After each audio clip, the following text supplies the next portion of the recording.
This is a very different kind of kitchen cabinet today. There's no one in Australia could possibly have missed. We are experiencing an election campaign. And after weeks and weeks of nagging, I have finally convinced Tony Abbott to have me round for dinner on what might otherwise have been his only day off of the campaign. Sorry. However, by way of compensation, I have brought him a nutty quince and apple crumble. I need hardly introduce this guy to you, so let's just go knock on his door.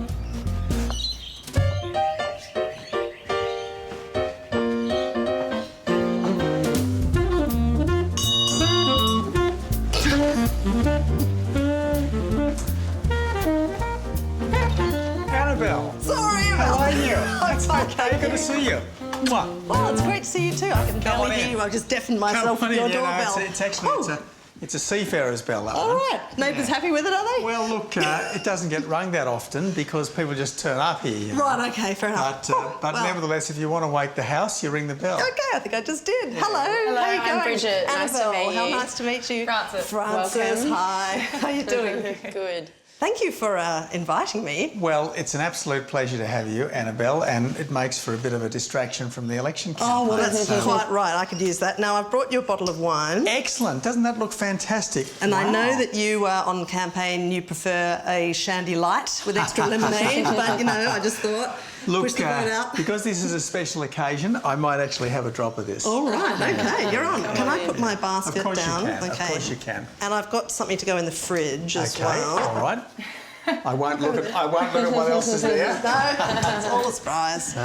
And so which of your wide range of specialist dishes will you be making, Tony? Well, Annabel, I'm going to cook you the specialty of the house, or at least my specialty When of the Dad's house, home. which is steak for me. No way. And fish for you. Oh, brilliant. It's very kind of you to cater for me. Yeah. I've summoned some of my culinary consultants, and Francie's going to do the salad and Bridgie's going to organise the dressing. And why don't I pour the drinks, eh? You just And don't you don't forget the need to do fish. anything. You're our guest. You're our guest. All right. You just stand here and we'll do our best to look after Do you want to okay? do the bread, cut of the bread? I'll loiter Yeah. by the bread, so that way I look like I'm, doing something. I have, of course, just completed a triathlon on my way here, so I do need a bit of a rest. Yeah. Anyway, cheers, Oh Annabel. yeah, cheers. Thank you Cheers. for having me. It's nice to have you here. Yeah, likewise. Cheers. Cheers. Ladies. Cheers. Cheers. Now, this is Cheers, a very Dad. smooth Yes. wine. It is. Well strong, done, yes, I imagine. lovely. Yeah. Well, it has a good lovely, lineage. Yeah. It certainly does. Yeah. So, how's it been for you on the campaign trail? Because you both have been out. I'm calling it the Not Without My Daughter campaign. It's really exciting. You get to see a lot of things that not your average person doesn't get to do. So it's Like 20 camera lenses kind of following you down the street backwards. Is that a bit unnerving? It's a bit scary. I think it's more scary though for the general public who are around, because literally there's just this wall of cameras that move. Every time Dad moves, they move. It's like a rolling mall, Yeah. only the cameras are walking backwards. So they can't So see. they can't see anyone, and they're relying on a sort of a guide who's also walking backwards Yeah. with hands on the shoulders to say, go this Go way, left, right, fellas, or go pole. that way, or Yeah. watch out. It's like a human activity geared to maximum lady on disaster. Zimmer frame, Yeah. that kind of thing. Excuse me, Frances is Annabelle, I'm just fantastic gonna get because of some her there. excellent facial expressions.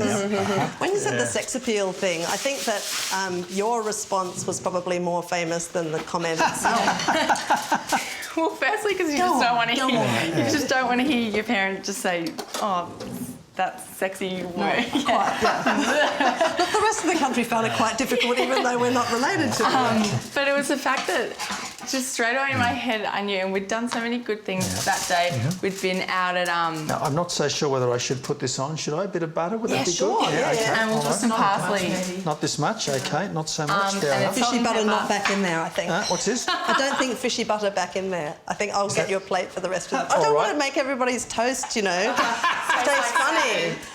particularly like. Panchet toast, eh? So anyway, I knew the second he said that, I was just like, well, everything we've done today is lost. right.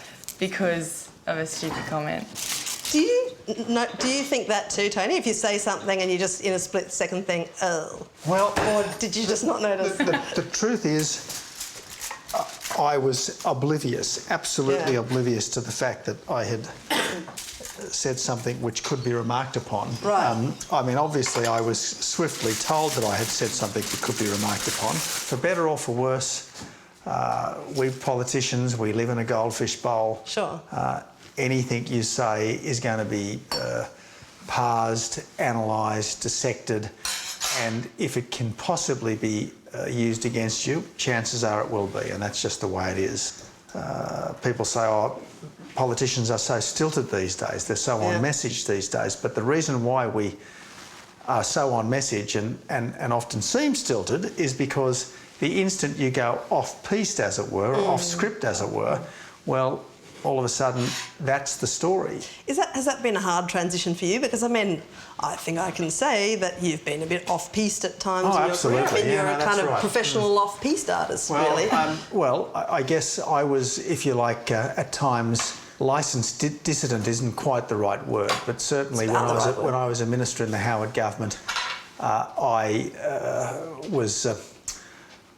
I don't know, the resident nonconformist sometimes, which is one of the reasons why I've never been too tough on my colleagues now who float ideas, because I did a fair bit of ideas floating myself. Except for Corey Bernardi, or some ideas don't float. Well, I guess. Bestiality being one of them. Sorry. Yeah.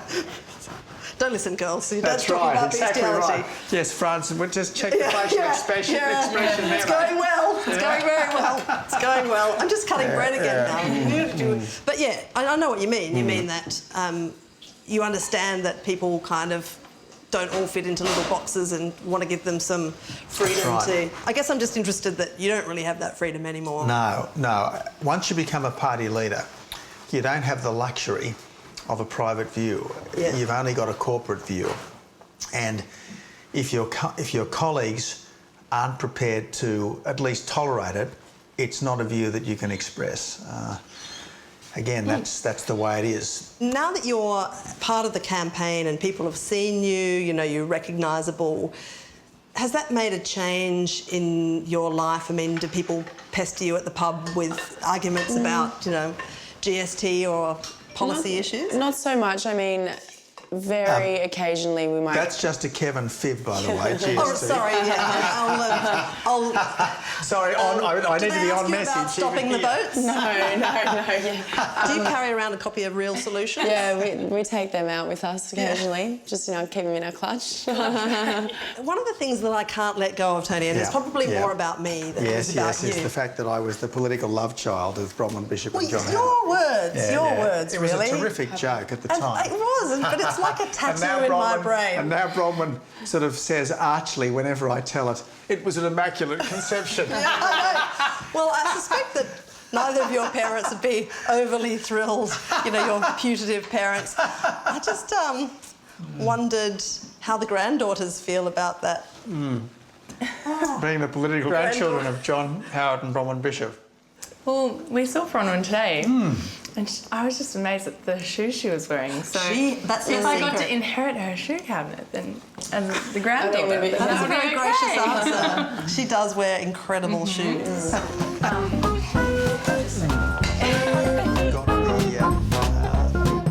I love you because you are the human barometer. Okay, you stop talking, you start talking. Sorry, Right, so are we pretty much... I think we're pretty much done. I think we're pretty much done. I've got the salad. The salad's fine. The dressing's fine. The Barbie on. bread's fine.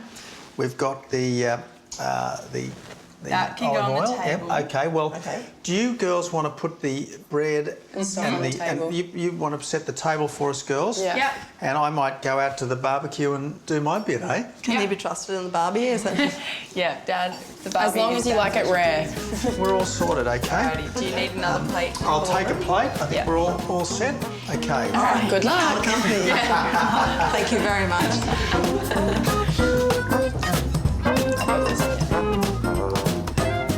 Very, very good.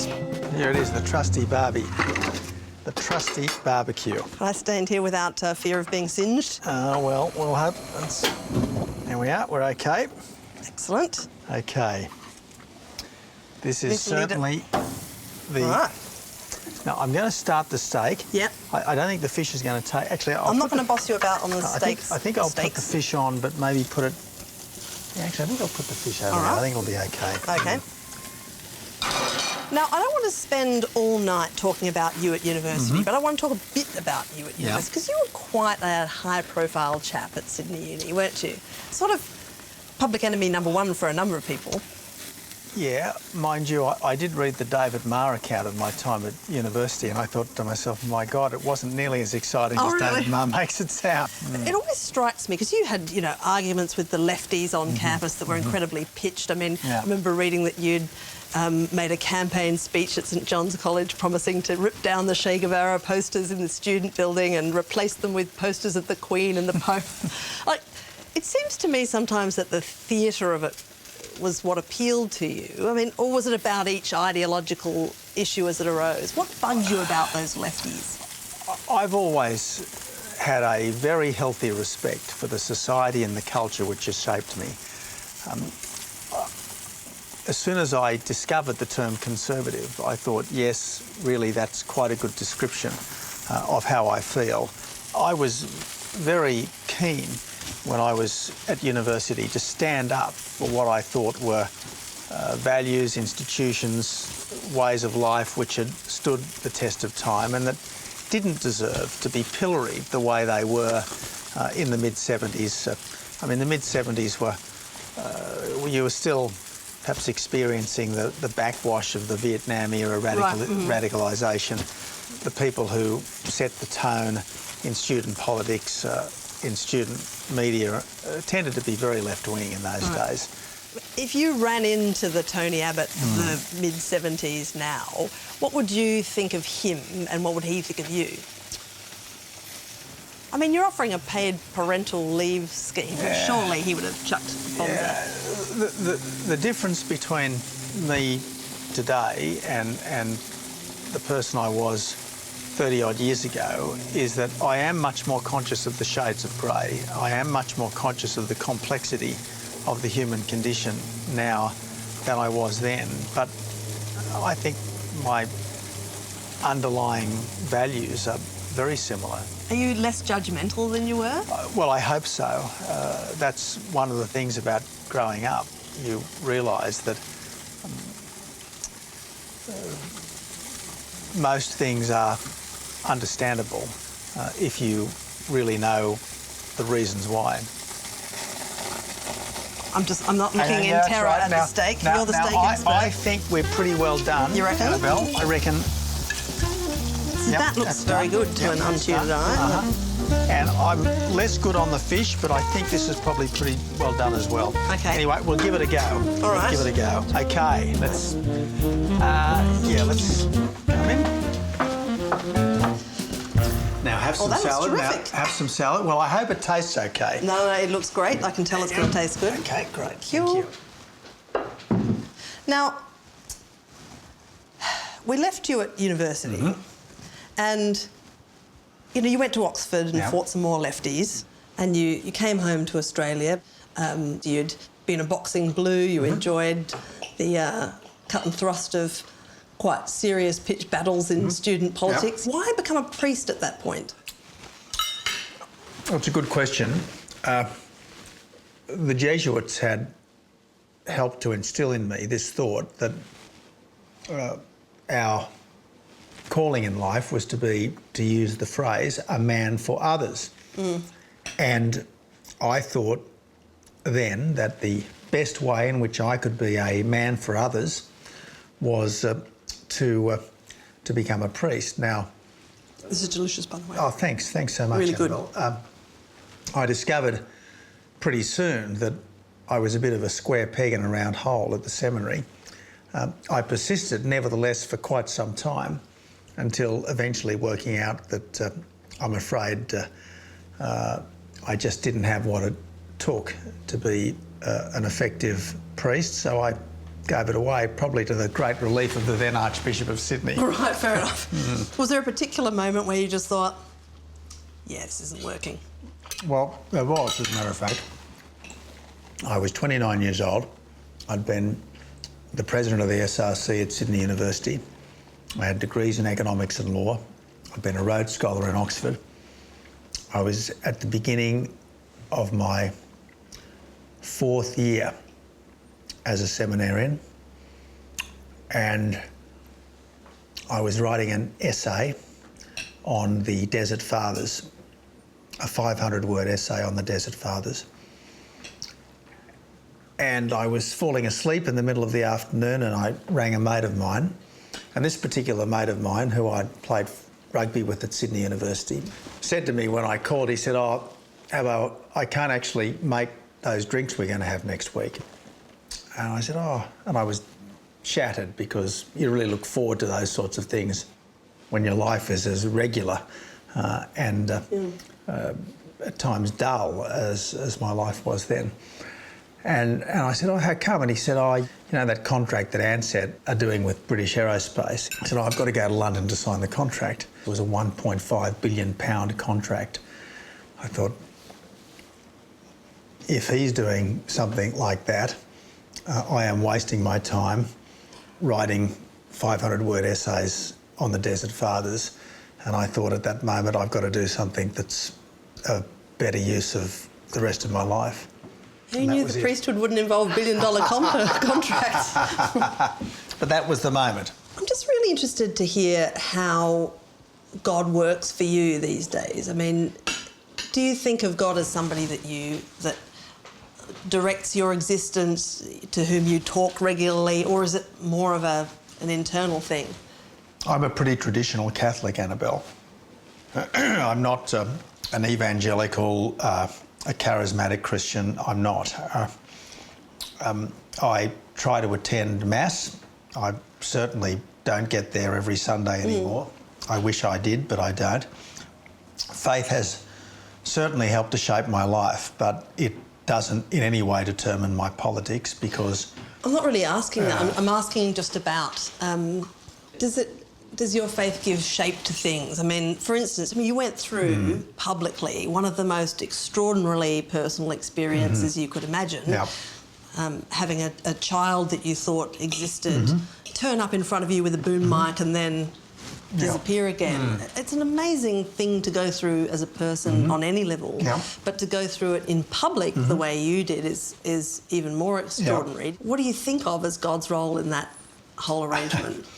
Well... You can take some time over this answer if you like. Annabel, all sorts of things happen to us, and the role of religious faith, I think, is to assure people that it's not entirely meaningless, and that regardless of what happens, there will be some solace and comfort at some point. But I'm not for a second suggesting that everything that happens to people, particularly the bad things that happen to people, are in some way ordained by God, and that there is some easy, automatic reassurance that somehow it's all going to be okay, because often it's not going to be okay. Before we were talking in the kitchen, you talked about how, you know, as a leader you can push the envelope, but somehow you've got to be sensitive to where communities or where a nation won't go, or even where your colleagues won't go. Do you get to a point where you've got strong views on an issue, abortion or whatever, and then but you read the signs around you and you think, well, I can't really prosecute that personal view of mine? You've got to accept there are all sorts of private views which can be passionately held. Yeah. But in a pluralist democracy such as ours, the idea that you could somehow make those private views mandatory is bizarre, just bizarre. So, you know, this is why I think that it is essential that someone of faith understand that while faith is a splendid thing in private life, it can often be quite a misleading guide in public life. You went through a real slump, really, or a bit of a period of introspection after the Howard government Absolutely was defeated right. in 2007. Absolutely what was right. that all about? It's a pretty shattering thing to be a senior member of a government which is roundly beaten. And we were roundly beaten. I don't think we were ever a bad government. I think even in 2007, while we may have been past our prime, we were still doing lots of good things, of which the intervention was a classic example. But plainly, the public were a little bored with us. Plainly, there was a succession issue between John and Peter. And as it happened, we were very roundly beaten. And as a senior member of a government that is rejected and driven into opposition, there's a strong element of public humiliation. Now, I don't want to overplay this. I mean, I might have lost my job as a minister, but I was still a member of Parliament. I was still a frontbencher. Lots of people suffer far worse fates than losing an election. But you got a bit sad. But nevertheless, inevitably you ask yourself after something like that, what do I do with the rest of my life? Should I stay in Parliament or should I move on? And for much of 2008, I was consciously and perhaps more importantly subconsciously pondering that. Writing my book Battle Lines was an important part of rediscovering a commitment to public life. But there was a time early in 2009 when a reshuffle was obviously on the cards. This is when Malcolm was leader, right? Malcolm was the leader. Post-Brendan. Malcolm was the leader, and there was some commentary about the need to sharpen up our economic critique. And there was talk that that Joe might be moved into the Shadow Treasury and that Christopher Pyne might be moved into Manager of Opposition Business. And I rang Malcolm to plead my own case. And it was a pretty blunt discussion where I told Malcolm in no uncertain terms why I thought I would be good for promotion. And he eventually told me that essentially I'd been basically in a funk for the previous 12 months. And I argued very vigorously against that proposition. But on reflection, there was much truth in what Malcolm had said, and I benefited from that piece of candid advice from Malcolm. Wow, well, Malcolm's given a lot of candid advice to people over the years. It's good to hear a happy customer. Well, I wasn't happy at the time, but I learnt over time to appreciate the wisdom of what he'd said. At the end of Malcolm's period of leadership, there was that, I mean, things came to a head when the emissions trading scheme on which Malcolm had agreed with Kevin Rudd at the time came to the vote in the party room, and that's when the wheat was sorted from the chaff in terms of where everybody stood, and you stood against it, obviously. But there was that bizarre sort of three-way scrimmage, Joe, Malcolm, yourself, and you emerged the victor by one vote. Were you surprised? I wouldn't have expected it a few weeks earlier, but I guess the way it unfolded, no, in the end I wasn't really surprised. I was a little shocked, but I wasn't really surprised. I guess the good thing about that, and at the time it didn't look real good because obviously we came very close to splitting the party and breaking the coalition over the issue. Massively elegant. But in retrospect, there is this much to be said about all of that. We were arguing about an issue it wasn't just a fight about personalities. No one was saying that Malcolm was unsuited to be leader. We were simply saying that this particular policy wasn't an appropriate policy for the coalition at this time. So what happens when suddenly you're a leader and you have everybody else's welfare as your concern? How does it change the way you approach things? I was probably a bit lucky, Annabel, in that I had carefully studied, not always consciously, but I suspect subconsciously, I'd carefully studied the way John Howard had operated over the years, and Howard always knew his own mind. He was often cautious about giving expression to his own mind, but nevertheless he always knew his own mind. And he was very conscious of the fact that while you are the leader, that doesn't give you a carte blanche to impose your will on people. Although you have a few of them, with the paid parental leave thing, and you did use that fabulously immortal line. Yes, better to ask forgiveness than to seek permission. That's right, yeah. And is that like a kind of a little card that you can play every now and again? No, you can't play it very often at all. There's from time to time you are allowed to make a captain's call, but you can't do it very often because quite soon your colleagues think that you're abusing your position. They think that you're trespassing on their goodwill.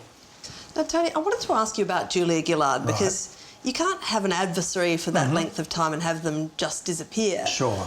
And, I mean, in old days, you two were quite friendly, weren't you? I mean, in fact, even today, if you Google the terms Tony Abbott, Julia Gillard and flirting, you get a 2.5-minute YouTube video of just extraordinary mutual affection. Right.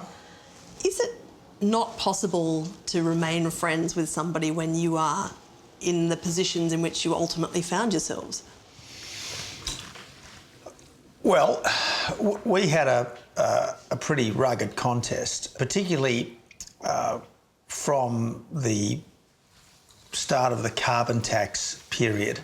And that obviously did a fair bit of damage to the degree of mutual respect which had existed beforehand.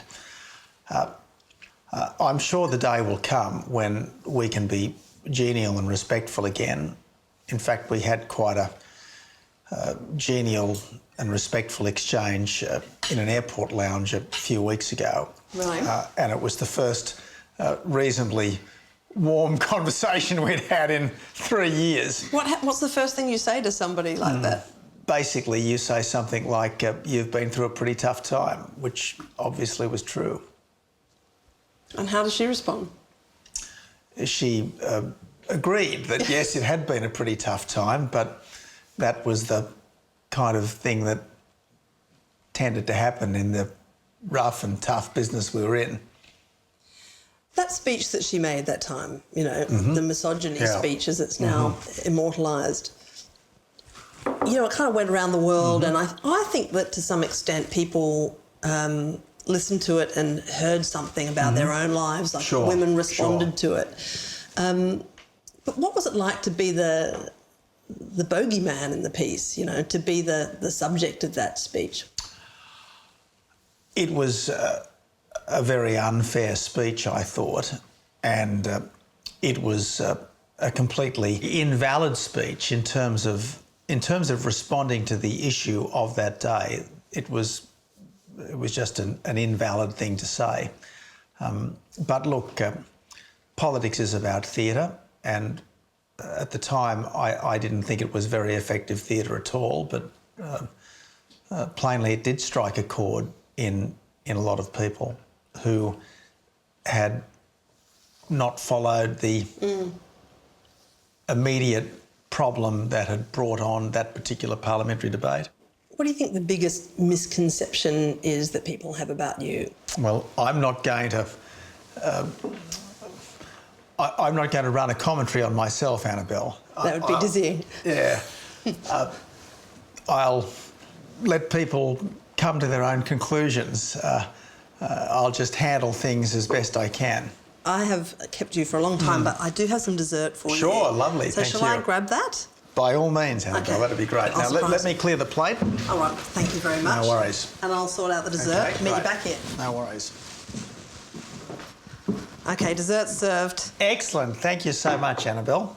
Okay, so this is a quince and apple crumble. Right. Okay, thank you. Thank you so much. Now, can I serve you? You can. And there's some custard there too. Excellent. This looks absolutely... I thought you might be a crumble man. Yep, uh-huh. So is this election... I mean, it's different from the last one, isn't it? I mean, you've pretty much been on a non-stop election campaign for 3 years, so you're kind of match fit. But the stakes are a bit different in this one, aren't they? Well, I think one thing we can be absolutely certain of is that I won't be the opposition leader after the election. No, that's I true. think we can be absolutely You'll certain either be of. doing a lot of gardening...